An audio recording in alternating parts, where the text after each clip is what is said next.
Сәлеметсіздер ме балалар? Отырыңыздар. Қазақ тілі сабағына қош келдіңіздер.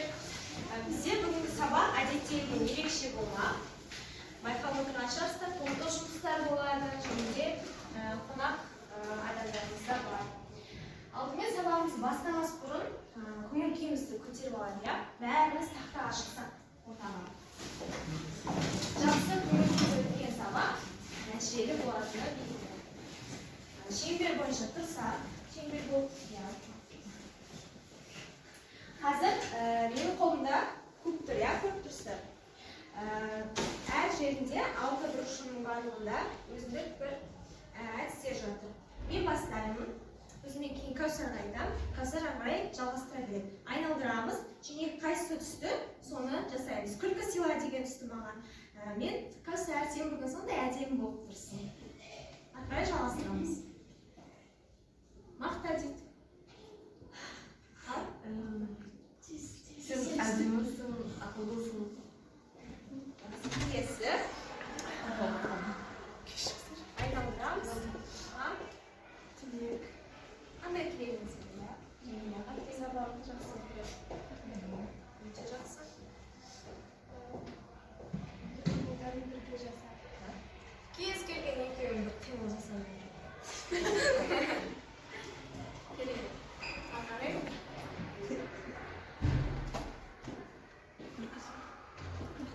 Қалай күлдіреді?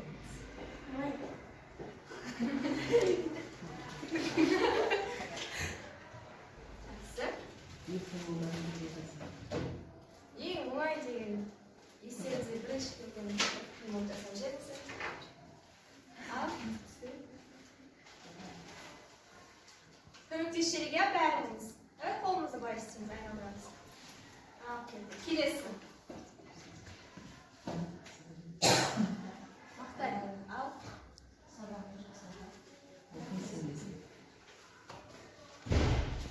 Бүгінгі сабақ сен үшін сәтті өтсін.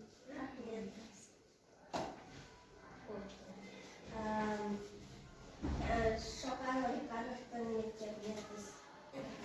Өте жақсы тілек.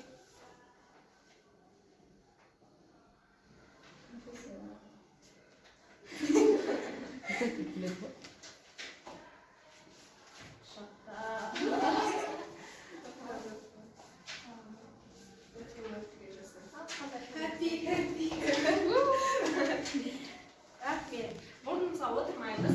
Сіздердің алдыларыңызда қазір міне қағаздарды бөліп алсақ. Бір-бірден аламыз, бір-бір.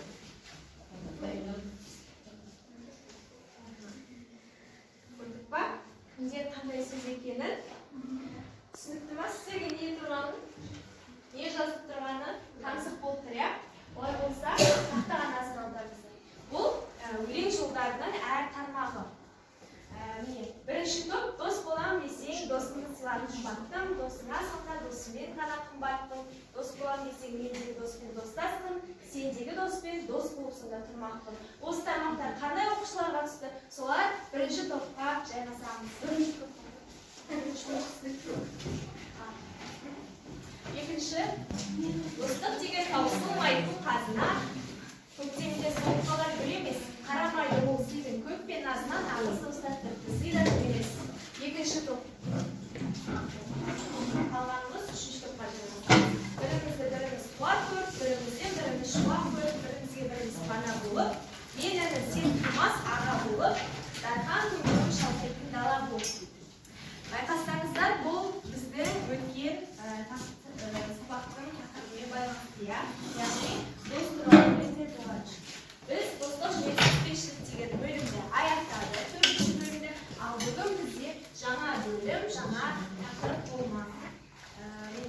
Бөлімнің атауы музыка өнері және қазақтың киелі домбырасы деп аталады. Ал бүгінгі сабағымыз біздің музыка, табиғи өнер алғашқы сабағы болмақ.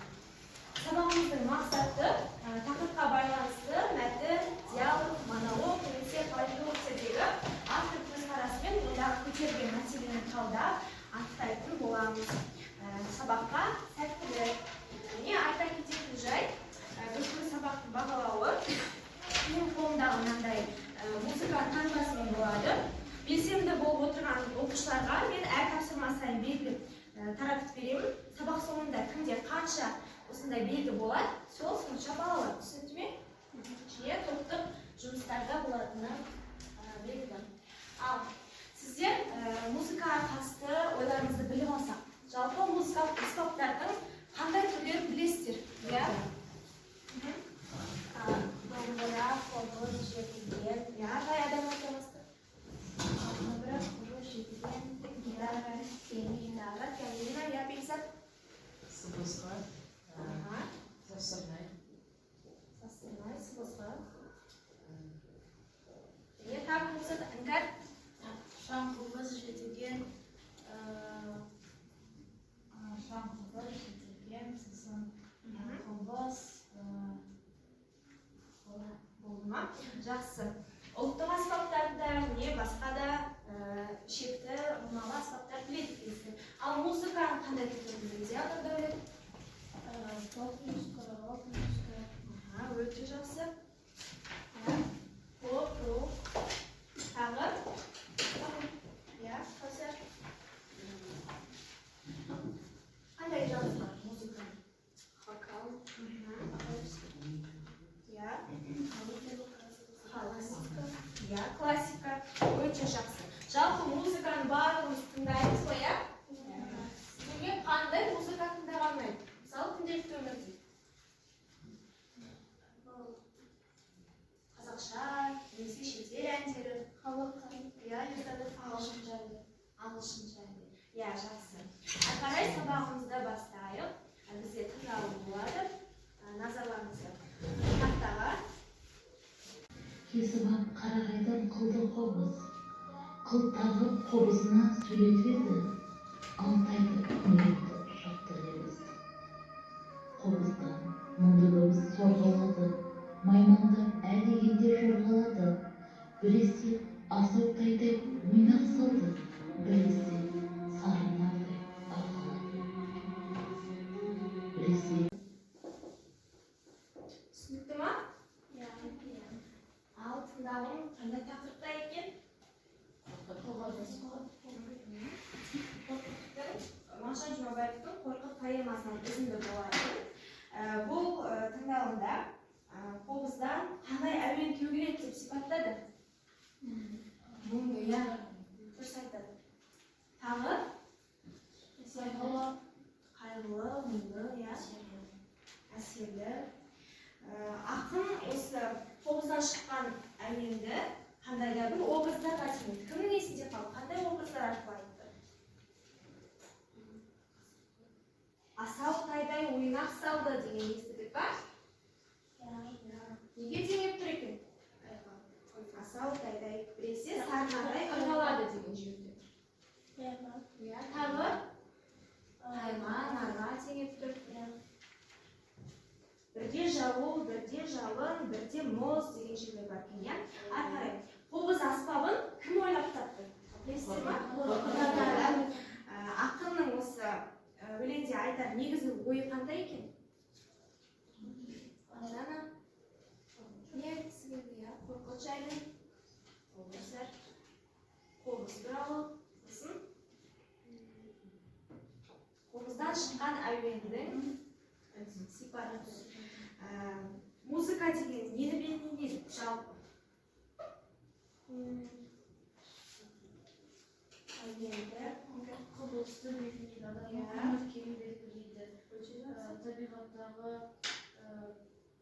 болып жатқан ауа райын белгілейді, түрлі тақырыптар белгілейді. Тағы кім болса Шәкира? Музыка нені бейнелейді жалпы? Ойың қандай? Адамның ішкі дүниесі. Музыка, жалпы адам музыканы не үшін тыңдайды, қалай ойлайсың? Көңіл көтеру үшін. Иә, тыныштық, демалу үшін.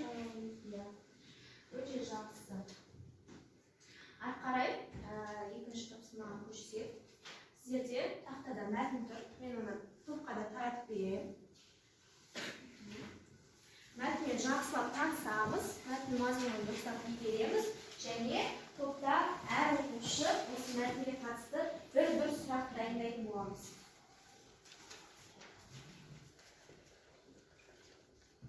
Suraklar qaytalanib turibdi. Turli suraklar bo'lmasin.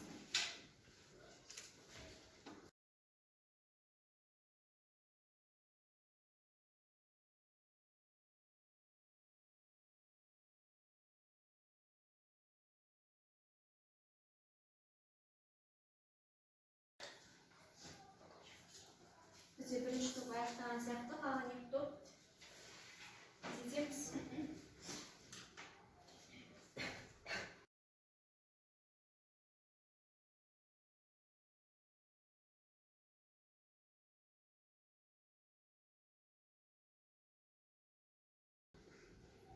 Hozir biz bu so'roqlarga javobni sirtqi shember va ichki shemberlarni javob beradigan bo'lamiz. Ya'ni birinchi to'p bizga ikkinchi to'pdan o'quvchilarga, ikkinchi to'p uchinchi to'pga va uchinchi to'p birinchi to'pga so'roq qo'yadigan. So'roq qo'yadigan to'p ichki shemberda turadi, al javob beradigan to'p sirtqi shemberda turadi. Tushundingmi? So'dan keyin to'plar o'sadi. Ikkinchi to'pdaymiz va so'roqqa javob bergan birinchi to'p. Ortaga chiqamiz. Sizlar shember bo'lib turibsizlar, biroq qazanamiz.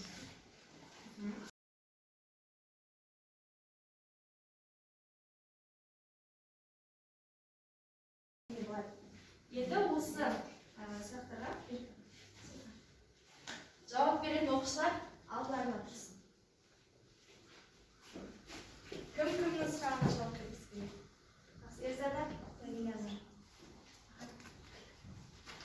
Al birinchi to'p so'roqlarimizda Jamila boshlayman. Jamila o'qiydi. Qadamlari to'yga meni orqasida kelgan. Qadamlari muzikaning orqasida. Yana chiqaramiz. Kelesi Kavsar. Muzikani nega qarab anglamoqqa bo'ladi? Muzikani nega qarab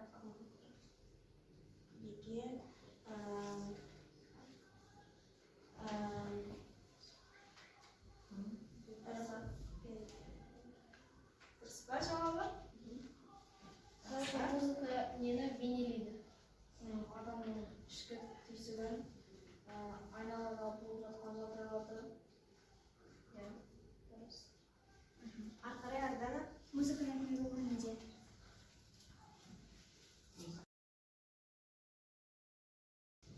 So'roq qayta olacağız. Muzikaning qandovi nega? Muzikaning qandovi nega? O'z fikringizni aytsangiz. Video. So'sin. Ritm nega aytadi? Ritm anglab. Birinchi to'p o'tira turamiz. Endi o'z ikkinchi to'p qoladi-da, o'rtadagi shemberga, ichki shemberga, uchinchi to'p sirtqi shemberga o'rnashadi. Ikkinchi to'p qoladi o'rtada.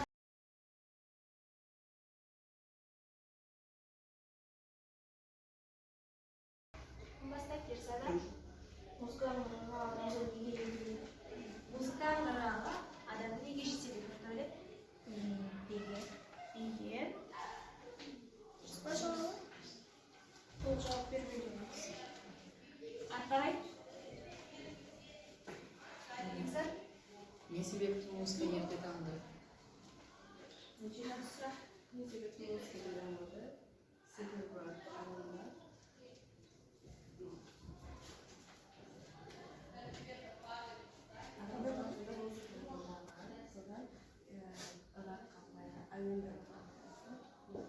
Cevap kısmınıza.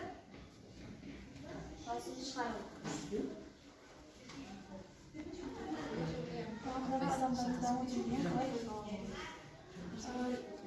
Adamlar müzik atımlarında onların o salonda sezbegen sezgileri damlaydı, emosiyaları o adamların bir salona Endi javob bergan to'pqalarda so'roqlarning birinchi Al Alishaning so'rog'i barlig'imizda. Kim javob beradi? So'roq taqdirda qo'shib И драма музыка кезінде адам адам өзін қалай сезінеді? Жақсы. Екінші топ отырамыз. Үшінші топ сұрақтармен қалады және бірінші топ жауап беруге дайындаламыз.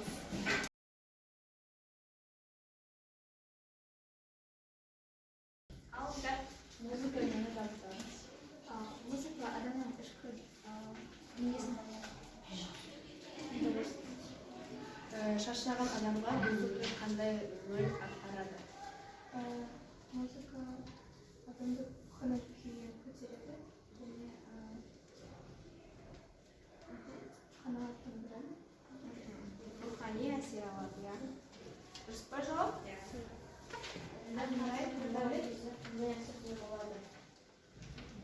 Музыканы тыңдаған кезде ол адамның көңіл күйін көтереді және оның ішіндегі эмоцияларды шығарады. Кәусар, сен де осы сұраққа жауап бер.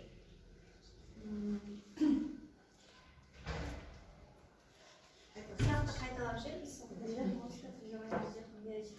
Адамдар музыка тыңдаған кезде қандай әсерде болады? Кәусар? Сіз қандай әсерде боласыз музыка тыңдағанда? Музыка тыңдағанда Көңіл күйін көтеріледі. иә. Аға?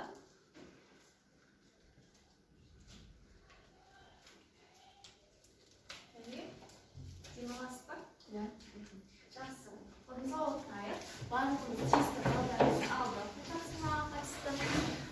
Енді біз келесі жазылу тапсырмасына көшейік. Дәптерімізді ашамыз барлығымыз. Тақтада музыка әрбір адамға өзімізді терең түсінуіне көмектеседі, ал адамның сезімінен ойын байытады деп Дмитрий Шостакович айтқан екен. Осы пікірге қатысты өздеріңіздің пікірлеріңізді жазасыздар. Астында үлгі берілген. Менің ойымша осы пікірге қатысты мен осы пікірмен келісемін немесе келіспеймін. Себебін түсіндіремін және қорыта келе қорытынды ойымызды айтамыз. Тапсырма түсінікті ма?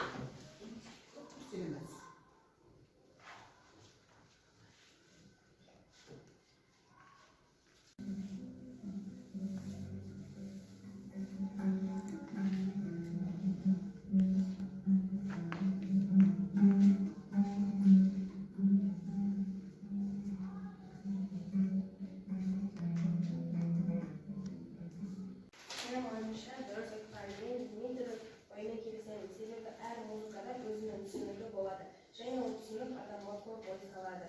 Қорытындылай келе музыка шынымен де адамның сезімі мен ойын дамытады деп шештім. Өте жақсы. Менің ойымша Дмитрий Шостакович дұрыс айтқан. Менің ойыма келісемін. Себебі адам музыка арқылы өзіндегі сезімдерді дамытады. Ол адамға өмірде ақкөңіл болуға көмектеседі. Қорыта келе музыкасы адамдардың ішкі дүниесі жақсы дамытады және адамдар музыкадан канализат ала алмай үнемі өзін жаман сезінеді. Ол денсаулыққа кері әсерін тигізеді деп шештім. Өте жақсы келмек, иә. Менің ойымша ол өте терең ой және де мен онымен келісемін. Себебі әрбір адам музыка әуенін тыңдап, өзі басқа бір әлемге оралатындай болады. Қорытындылай келе музыка адамның ойын мен сезімін байытады, көңіл күйін көтеруге, рухани ләззат алуға көмектеседі. Адам әуенін тыңдап билегісі келеді. Өте жақсы. Иә. Менің ойымша адамдар жақсы көңіл күй мен әсерін ән, өлең, музыка арқылы ала алады. Мен Дмитрий Шостакович айтқан оймен толық келісемін. Себебі адамдар музыканы тыңдап барша жақсы сезімде болғандықтан ол өзін терең түсінуіне көмектеседі. Қорытындылай келе музыка адамдардың ішкі дүниесінің жақсы сезінуіне толықтай көмектеседі деген шешімге келдім. Ішкі сезімін сыртқа шығарады. Мен осы арқылы сөзбен келісемін. Себебі осы табиғи өнердің сипатымен бірдей. Және де қорытындылай келе туындылардың маңызы жаңғазыр деп шештім. Жаңғазыр деп шештім. Менің ойымша да музыканы тыңдағанда рухани ләззат алады. Мен Дмитрий Шостаковичтің сөзімен келісемін. Себебі музыка адамның сезімі мен ойын байытады. Қорыта келе музыка адамның эмоциясын бейнелейді деп шештім. Жақсы. Иә, Нұрдәулет? Менің ойымша Шостаковичтің айтқан дұрыс. Мен онымен келісемін. біз музыка физикаға кездесіп аламыз қойымыз біздерді шырақ түсіміз кейін біз көңілді әсерде боламыз қорты келе адам сезімі мен ойын байыту үшін музыка тыңдау керек деп шештім. Жақсы. Бар, тағы кетіндер бар ма? Менің ойымша музыканың арқасында адамның кедергі жасайтын, мазалайтын жамандықтарды жойылады. Мен музыка адамға өзінің термикасының көмектесуді тепкен. Мен қорытындылай былай келе музыканы естіген дұрыс деп шештім. Адам музыканы тыңдаса, биік тонында термитеді деп шештім. Жақсы. Жалпы осы пікірге қатысты әрқайсыларыңыздың ойларыңызды білдік және барлықтарыңыздың ойларыңызбен келсем өте жақсы жазбаша жұмыс жасадық. Енді келесі тапсырма. Тақтаға назар аударайық. Осы сәйкестендіру арқылы біз мақал мәтелдерді бір-біріне байланыстырамыз. Иә? Ақындардың айырмасы бар, ән мен күйдің айырмасы бар. Өте жақсы. Ерзада? Өнердің қол алды, өлекшінің сөз алды. Иә, Дариға. Келесі. Жігіт адамға жетпес өнер. Жігіт адамға жетпес өнер де аз. жақсы, иә, Лиза. Келесі. Келесі. Иә, Нұрдәулет. Өнерлі өрге жүрер. Иә, өте жақсы. Ал және ел іші өнер кеніші. Жақсы. Келесі кіміз ең соңғысы? Кімнің арбасында отырса? Соның бәрін салып. Иә, жалпы мақал мәтелдерді дұрыс таптық. Енді осы мақал мәтелдерді тез арада дәптерлеріңізге жазып алыңыз.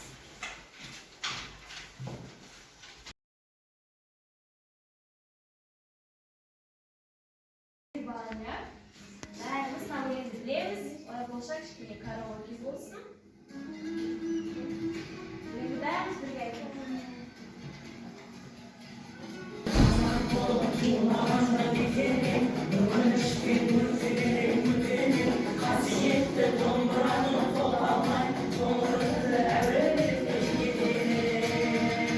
Мен қазақпыз мен айтатын шын қазақ, сүйеу болсын тіреу болсын мың қазақ, сүрінгенде бүлінгенде бір қазақ. Алып ары қарай тапсырмаға көшейік. Енді кітаптарымызды ашамыз барлығымыз.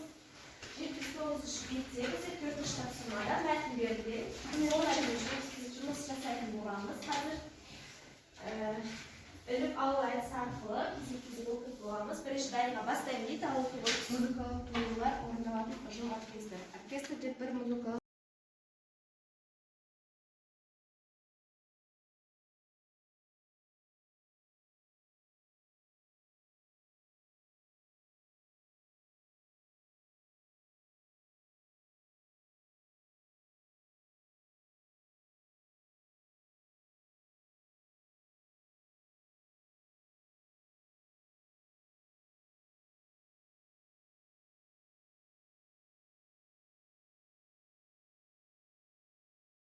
би қатар жүреді.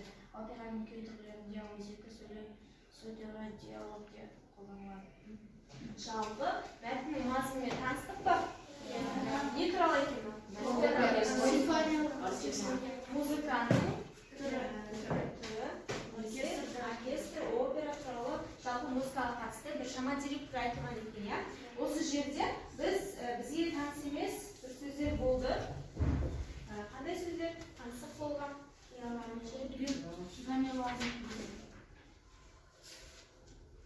Яғни олар тырнақшаға алынып тұр екен, иә? Не үшін тырнақшаға алынып тұр, қалай ойлайсыздар? Қандай сөздер кім айтады? Оркестр,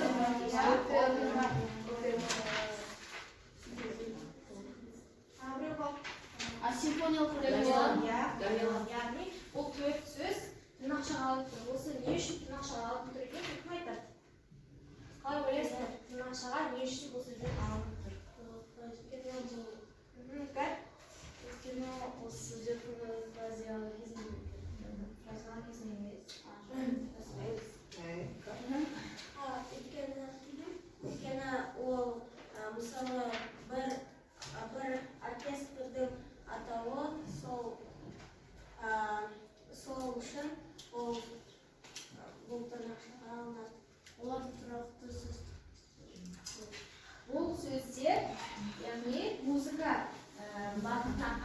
Termin сөздер.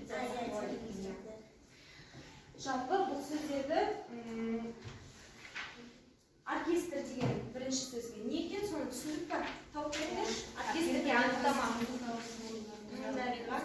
Оркестр деп біз бір музыкалық туындының түрлі аспаптарда қатар ойнайтын музыканттар тобын айтамыз.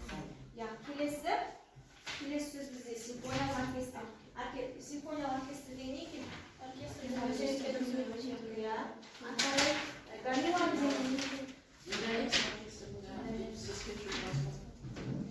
Яғни гамелан деген Индонезиядағы оркестрдің атауы.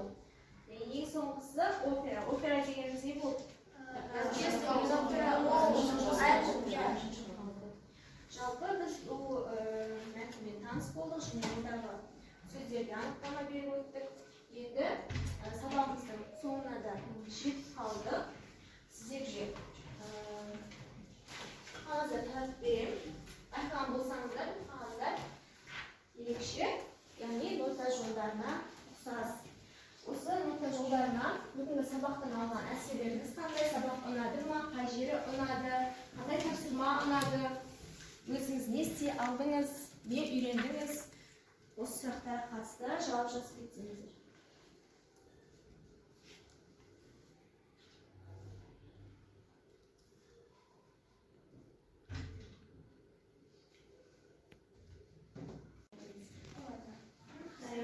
Маған бұл сабақ карталар себебі бұл сабақ басқа сабақтарға қарағанда ерекше өтті. Маған мақал мәтел ойыны қатты ұнады. Және өз пікірімізді білдірген жазылым тапсырмасында қатты ұнады. Бүгінгі сабақ маған өте қатты ұнады. Мен оркестрдің симфониялық оркестр деген түрі болатынын білдім. Маған топтар жұмыс ұнады. Мен осындай контакттар болады деп ойлаймын. Бүгінгі сабақ маған себебі топтар жұмыс болды. Сонымен қатар жаңа мақал мәтелдерді білді. Музыка адамға қандай әсер сыйлайтынын білді. Мен үшін бүгінгі сабақ сәтті өтті. Музыка, оркестр, опера жайлы көптеген деректер білдім. Маған ән айтуға, өз ойымды жазуға керек деген тапсырмалар ұнады. Жалпы осы тақырыпқа жақсы сезіммен қарадым. Ардана? Сабақ маған ұнады. Ең қызықты тапсырма топтарға сұрақ жауап тапсырмасы еді. Бүгінгі сабақта мен музыка және оның сипатын білдім.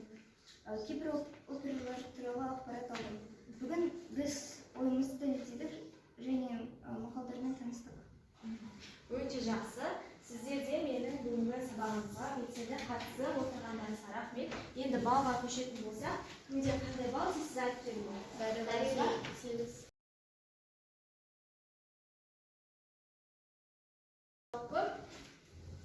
Бүгінгі сабақ үшін сіздерге рахмет. Жаңағы байланыстарыңызға ашылып кетіңіздер.